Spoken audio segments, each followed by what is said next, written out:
Combien de fois avez-vous déjà eu l'impression que votre vie était bloquée, comme si chaque pas était vain, malgré tous vos efforts? À la racine de ce blocage se trouvent presque toujours 3 ennemis: la confusion mentale, les distractions sans fin et l'absence d'une direction claire. La paix et le succès que vous recherchez ne sont pas une récompense lointaine. Ils naissent ici et maintenant, dans le simple acte d'organiser votre esprit et votre quotidien. Les stoïciens le savaient. Le chaos que nous voyons dans le monde extérieur n'est rien d'autre que le reflet de la tempête que nous portons à l'intérieur.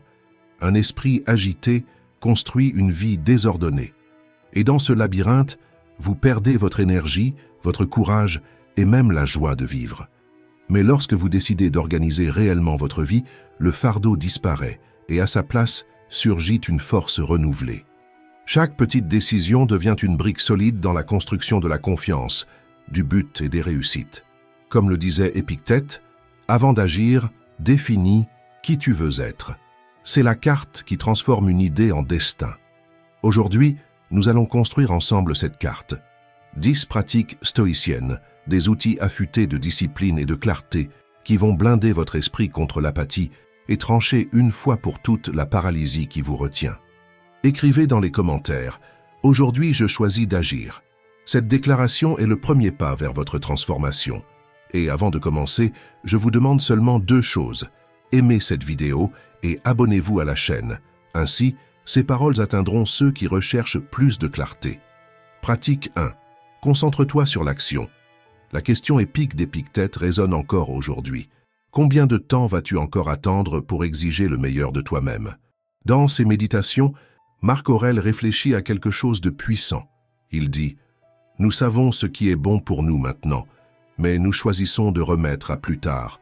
Nous nous disons « Je le ferai après » ou « Je le ferai quand les choses se calmeront, quand tout sera revenu à la normale, quand mon esprit sera plus tranquille, quand le temps sera meilleur. » Voilà le grand mensonge que nous inventons pour justifier la procrastination.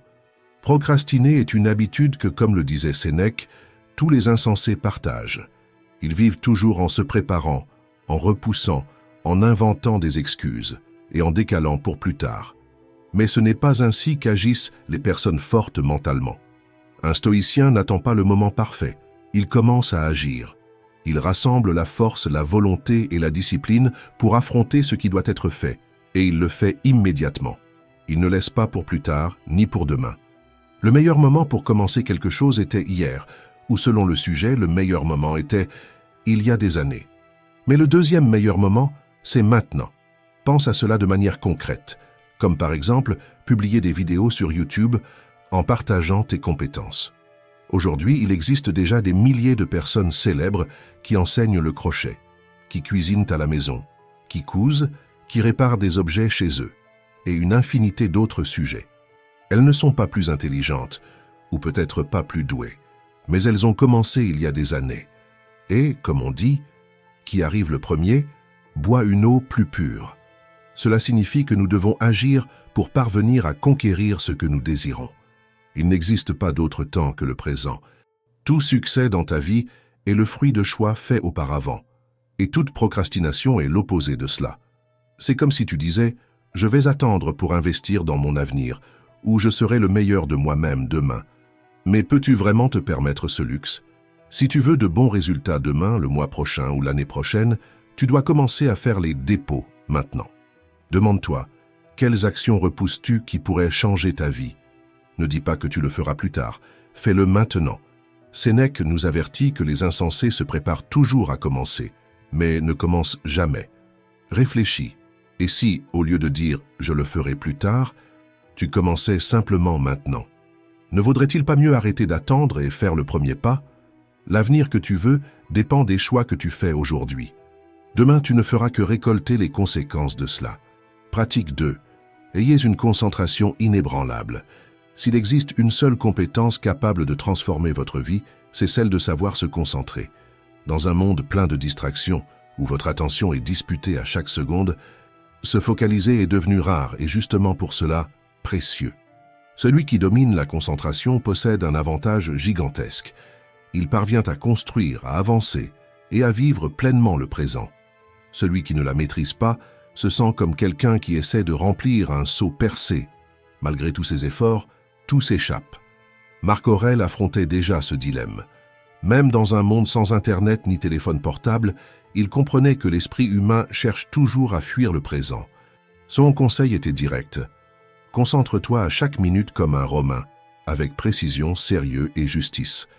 Voilà l'essence du focus, un acte de volonté, non de chance. Mais l'ennemi ne se trouve pas seulement à l'extérieur, dans le bruit de la rue, dans les notifications du téléphone, dans le chaos qui nous entoure. Il est à l'intérieur. Ce sont les inquiétudes qui reviennent, les sentiments qui pèsent, les pensées qui n'arrêtent pas de frapper à la porte. Ce bruit intérieur est encore plus traître, car il nous vole la paix sans faire de bruit. Sénèque le savait bien. Vivant dans une maison bruyante à Rome, entouré des sons incessants de la ville, il écrivit à un ami qu'il avait appris à endurcir ses nerfs contre les distractions extérieures. Il disait « Je force mon esprit à se concentrer et j'évite qu'il se détourne vers les choses extérieures. Tout l'environnement peut être bruyant et chaotique, mais tant que mon esprit reste tranquille, il n'existe pas de véritable perturbation. Voilà le niveau d'autocontrôle que nous devons entraîner. Et ce n'est pas un don naturel. C'est de la discipline, de la pratique, de la patience.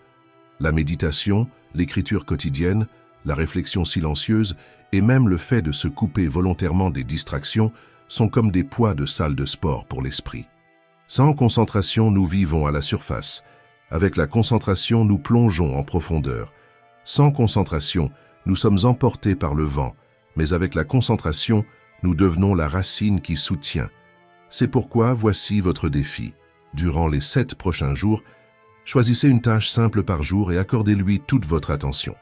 Cela peut être écrire pendant 15 minutes, sans regarder le téléphone, prendre un repas sans distraction, ou parler avec quelqu'un en le regardant dans les yeux sans l'interrompre. Essayez d'être entier, sans vous diviser. Comme l'a écrit Sénèque, « Aucun bruit ne t'atteint et aucune parole ne t'arrache à ton centre. » Voilà l'état qui transforme votre vie, et je veux que vous marquiez cet engagement dès maintenant, en écrivant dans les commentaires « Aujourd'hui, je me concentre ». Parce que ce geste symbolique est le premier entraînement pour ce qui peut tout changer, la capacité d'être présent vraiment, là où votre vie a lieu. Pratique 3. Défie tes limites. Si nous comparons notre vie d'aujourd'hui à celle d'un roi du XVIe siècle, nous allons constater quelque chose de surprenant. Nous vivons avec plus de confort qu'il n'en aurait jamais rêvé. Nous avons de l'eau chaude, des médicaments, de la nourriture en abondance, du confort dans chaque recoin. Mais ce confort a un prix silencieux. Il nous berce, il nous ramollit, il nous fait croire que la vie doit toujours être facile. Et quand la difficulté apparaît, car elle apparaît toujours, nous sommes trop fragiles pour résister. Les stoïciens le savaient déjà. Dans un monde avec beaucoup moins de ressources, ils défendaient l'importance de s'imposer des défis volontaires, d'affronter des inconforts choisis. Car tout comme le corps a besoin d'entraînement pour gagner en force, l'esprit a aussi besoin d'être endurci pour rester ferme face aux tempêtes. Pense à cela. Un muscle qui n'est jamais utilisé s'atrophie. Il en va de même pour ton courage, ta discipline, ta résilience. Si tu ne te mets jamais à l'épreuve, tu restes petit. C'est pour cette raison que nous devons chercher des défis volontairement. Que ce soit affronter le froid sans se plaindre, éteindre son téléphone pendant une journée, s'entraîner jusqu'à transpirer vraiment, se lever plus tôt que la paresse ne le permet. Pas pour l'inconfort en lui-même, mais parce qu'en le traversant, tu découvres que tu peux bien plus que tu ne l'imagines. Voilà donc un défi concret. Pendant les 7 prochains jours, choisis une petite difficulté par jour, physique ou émotionnelle, et affronte-la de face. Cela peut être prendre une douche froide, un café sans sucre, jeûner un repas, monter les escaliers au lieu de prendre l'ascenseur. Mais cela peut aussi être demander pardon, être honnête dans une conversation, supporter le silence sans se distraire. Ce qui compte, c'est entraîner ton esprit à ne pas fuir l'inconfort. C'est dans cette pratique que tu construis une vraie force. Parce que, comme l'a dit Theodore Roosevelt, la vie de confort n'est pas celle qu'il faut souhaiter. Ce qui compte, c'est la vie d'effort, de lutte, de risque et de triomphe. Accepte cet appel. En 7 jours, tu peux ressentir dans ta peau et dans ton cœur la différence de vivre comme quelqu'un qui ne fuit pas l'inconfort, mais qui l'utilise comme un outil de croissance. Pratique 4. Renforce ton corps, renforce ton esprit. Cela peut ne pas sembler être de la philosophie, mais traiter le corps avec rigueur a tout à voir avec la vie que tu veux construire. Quand tu négliges ton corps, tu vis fatigué, sans énergie, dépendant du hasard. Un esprit fragile naît presque toujours d'un corps affaibli. Les stoïciens le savaient. Ils couraient, combattaient, portèrent des charges, supportèrent le froid. C'étaient des hommes qui vivaient en mouvement. La phrase « un esprit sain dans un corps sain » prend ici tout son sens. Pour eux, force mentale et physique allèrent de pair. Aujourd'hui, beaucoup de gens se fixent comme objectif de conquérir le corps de leurs rêves ou de se sentir plus fort. Mais quand nous pensons aux philosophes, nous n'imaginons presque jamais des athlètes ou des guerriers. L'image commune est celle de quelqu'un de sédentaire, voûté, hors de forme. Pourtant, les philosophes de l'Antiquité étaient tout le contraire. Socrate était soldat, Cléante fut boxeur, Marc Aurèle chassait et combattait, et Sénèque plongeait dans les eaux glacées du Tibre. Ce n'était pas de la vanité, c'était un entraînement de l'esprit. Sénèque disait « Nous traitons le corps avec rigueur pour qu'il ne devienne pas désobéissant à l'esprit. » Cette phrase porte une vérité intemporelle. Quand le corps se rebelle, l'esprit s'affaiblit. Quand le corps est entraîné, l'esprit gagne en discipline. Le corps est comme une armure qui protège l'esprit. Si tu le négliges, tu deviens fragile. Mais quand tu choisis l'effort physique, une course, un entraînement, même une simple marche, tu entraînes cette voix intérieure qui dit « Je peux, je tiens mes promesses. Mon esprit gouverne mon corps. » Ton corps ne veut presque jamais bouger. Il réclame du repos, invente des excuses, essaie de te convaincre que demain sera mieux. Mais chaque fois que tu te lèves et fais ce qu'il faut, tu ne gagnes pas seulement des muscles. Tu gagnes en clarté, en discipline et en maîtrise de toi. Voilà le véritable pouvoir de l'effort physique. Il t'enseigne que tu es capable de bien plus que tu ne l'imagines. Il transforme la fatigue en énergie, le doute en confiance, la peur en force. C'est pourquoi voici le défi. Durant les 7 prochains jours, impose à ton corps un mouvement. Il peut être le plus simple ou le plus difficile, peu importe. L'essentiel est que tu l'honores comme un pacte avec toi-même. Chaque fois que tu romps l'inertie et que tu bouges, tu renforces aussi ton esprit. Et à chaque pas dans cette pratique, tu construis non seulement des muscles, mais aussi une âme résiliente, inébranlable et prête à affronter n'importe quelle bataille. Pratique 5. Brise les chaînes des vices et retrouve ta liberté. Sénèque, avec sa sagesse stoïcienne, nous défie avec une réflexion puissante. Il dit « Montre-moi un homme qui ne soit pas esclave ». Il observait que même les maîtres d'esclaves portaient leurs propres chaînes, comme la responsabilité écrasante de maintenir des propriétés et des vies sous leur domination. Pour Sénèque, la véritable servitude n'était pas physique, mais mentale. Il disait « L'un est esclave du sexe, un autre de l'argent, un autre de l'ambition. Nous sommes tous esclaves d'une certaine manière, que ce soit de l'espérance ou de la peur. Le chemin vers la liberté, selon lui, commence par la reconnaissance de ces chaînes invisibles. Et lorsque nous nous libérons de l'esclavage de l'ignorance, des vices qui contrôlent notre esprit, deviens conscient du pouvoir que certaines choses exercent sur toi. Cela peut être le café dont tu as l'impression de ne pas pouvoir te passer, les cigarettes dont tu as besoin, regarder ton téléphone à chaque instant, l'obsession des jeux de hasard, en croyant qu'un jour tu gagneras beaucoup d'argent.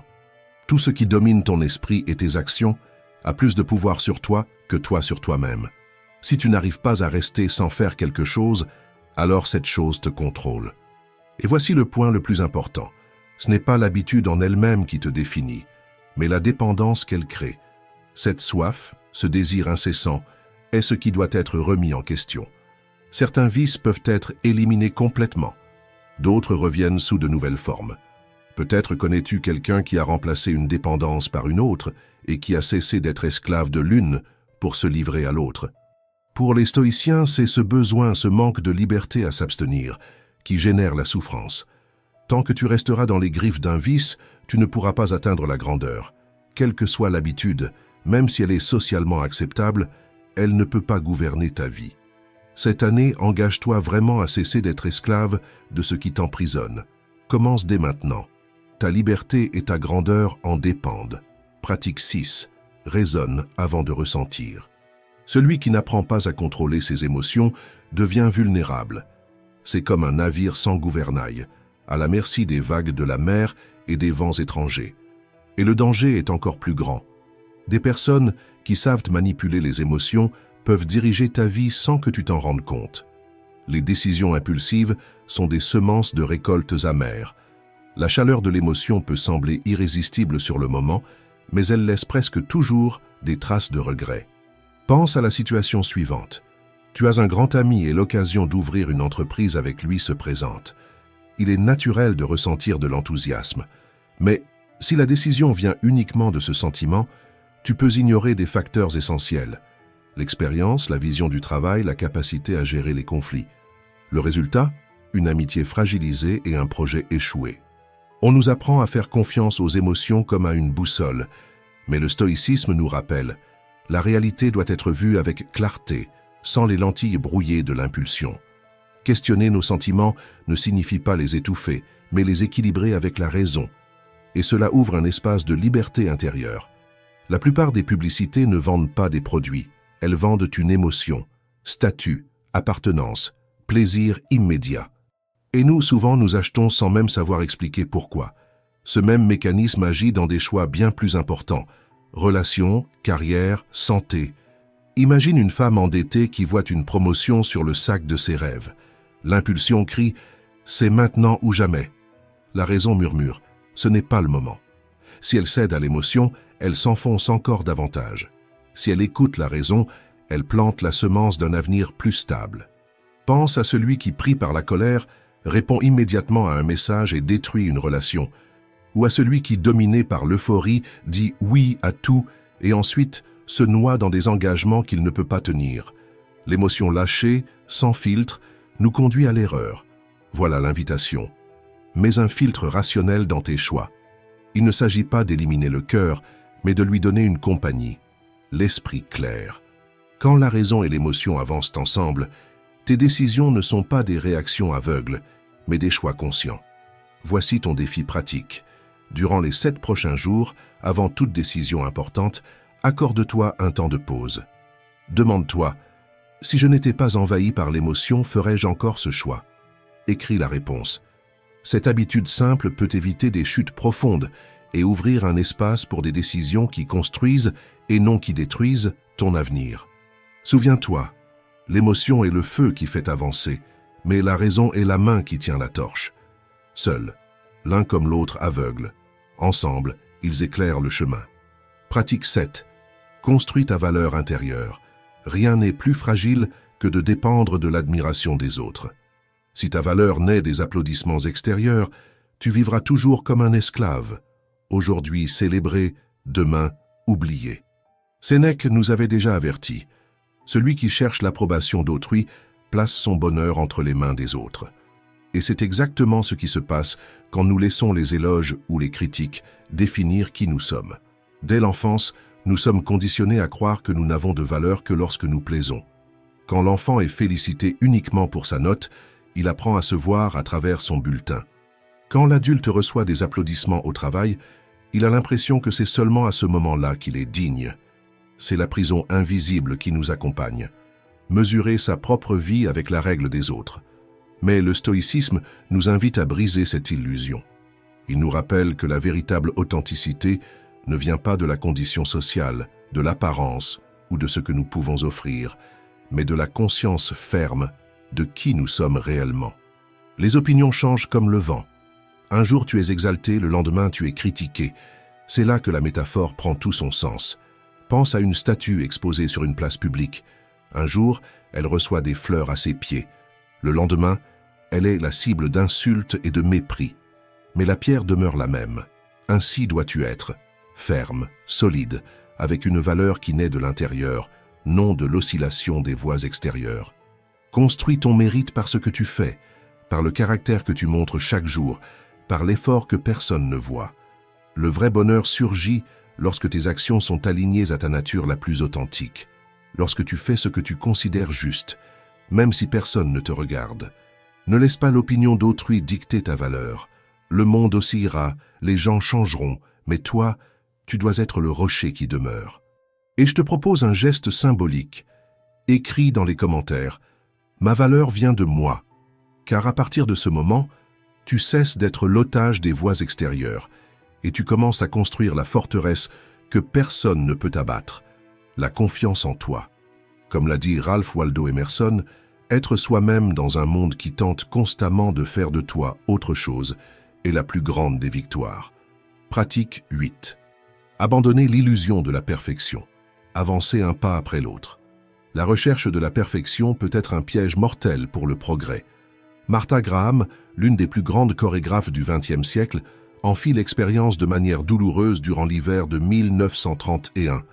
Après des mois consacrés à une série de danses, elle sentait que son travail n'était pas à la hauteur de sa réputation. Malgré les éloges de ses danseurs et de ses amis, elle ne voyait que les défauts. La frustration était si grande qu'elle en vint à croire que tout l'hiver avait été gaspillé. « J'ai détruit mon année », se lamentait-elle.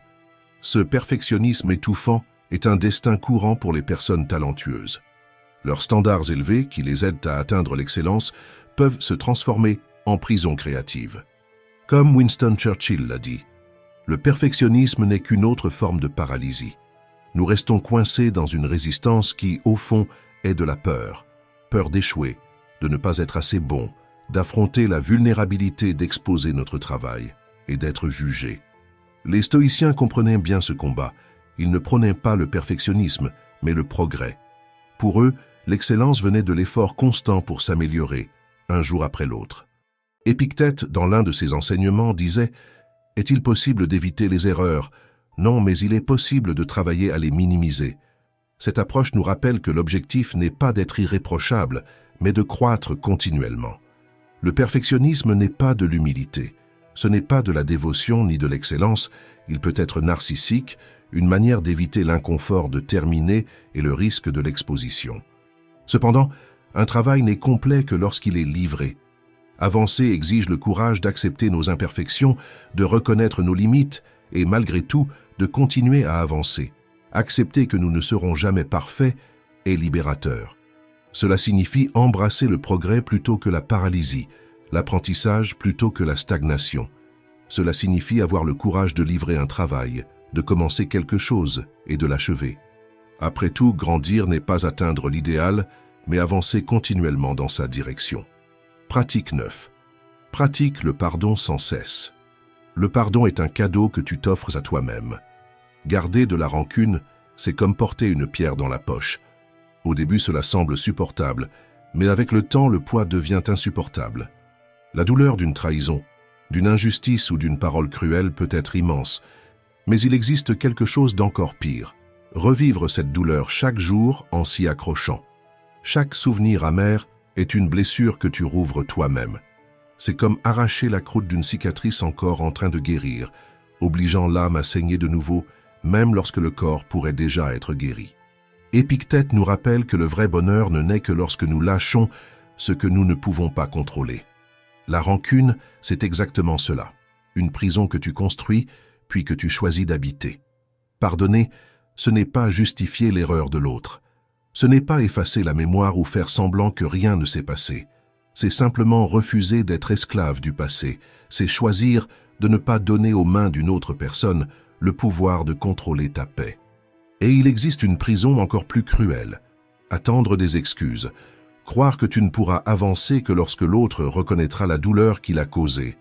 Cela est hors de ton contrôle.